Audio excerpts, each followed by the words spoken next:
Today, I want to quote one of my favorite fitness professionals, Dr. Michael Mash. Michael runs a program called the Barbell Rehab Method that teaches both physical therapists and personal trainers how to collaborate with each other more effectively and how to help clients either avoid or return from major injury. And Michael's tagline is, "Stronger muscles help offload the joint."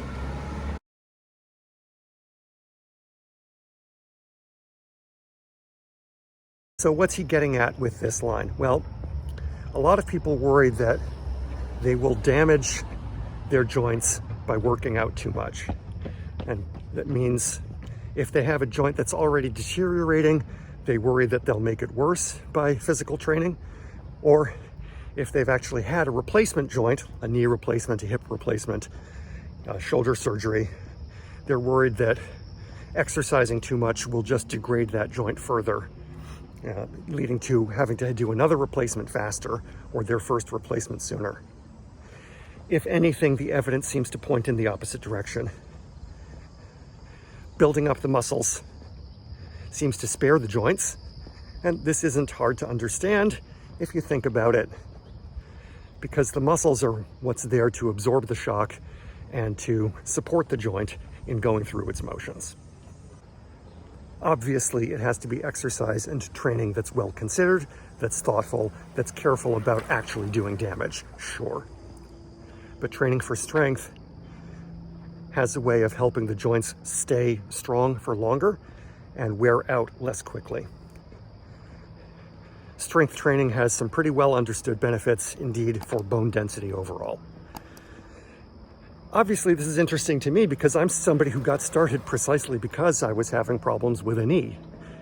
And I still have problems with the knee, and I still have to train smart rather than just intense. But I'm also 11 or 12 years into the process of dealing with this thing, and I'm still not at the point where I have to have it replaced. In fact, I wouldn't be 100% sure. I haven't had an x-ray in a few years, but the last time I had an x-ray, they told me I was within 5 or 10 years of needing the knee replaced, and it's the 5-year point, at least, since that last consultation. Obviously, I'm within the 10-year window, and maybe I'll still need a replacement within the next 5 years, but in general, I would say that my symptoms are no more severe and probably on average less severe. In fact, if you've seen some of my other videos, I've talked about how recovering from inactivity at the end of the pandemic, I've had to re-strengthen my muscles. I've had some problems with the joint as I went through that process. And yeah, what that means is that instead of a half-mile walk being a problem for me, now it takes me a mile or a mile and a half before I have trouble. Seems to be working. So this is just a commercial in a general sense for the idea that obviously we have to be careful about overtraining and about injury.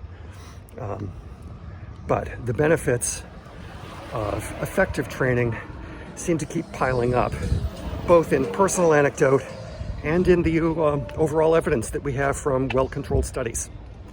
The analogy we might be looking for here is that a muscle is like a kind of spring, but it's a kind of spring that's self-repairing. You wouldn't say that a better set of shock absorbers for your car was what led your brake pads or your bearings to wear out. You'd say that it probably helped protect you. You would worry about the health of the shock absorber itself, but again, muscles have a tendency to self-repair, and in fact, if you stress them out effectively, they tend to wear out and repair themselves in such a way that they're stronger the next time. Give it a shot.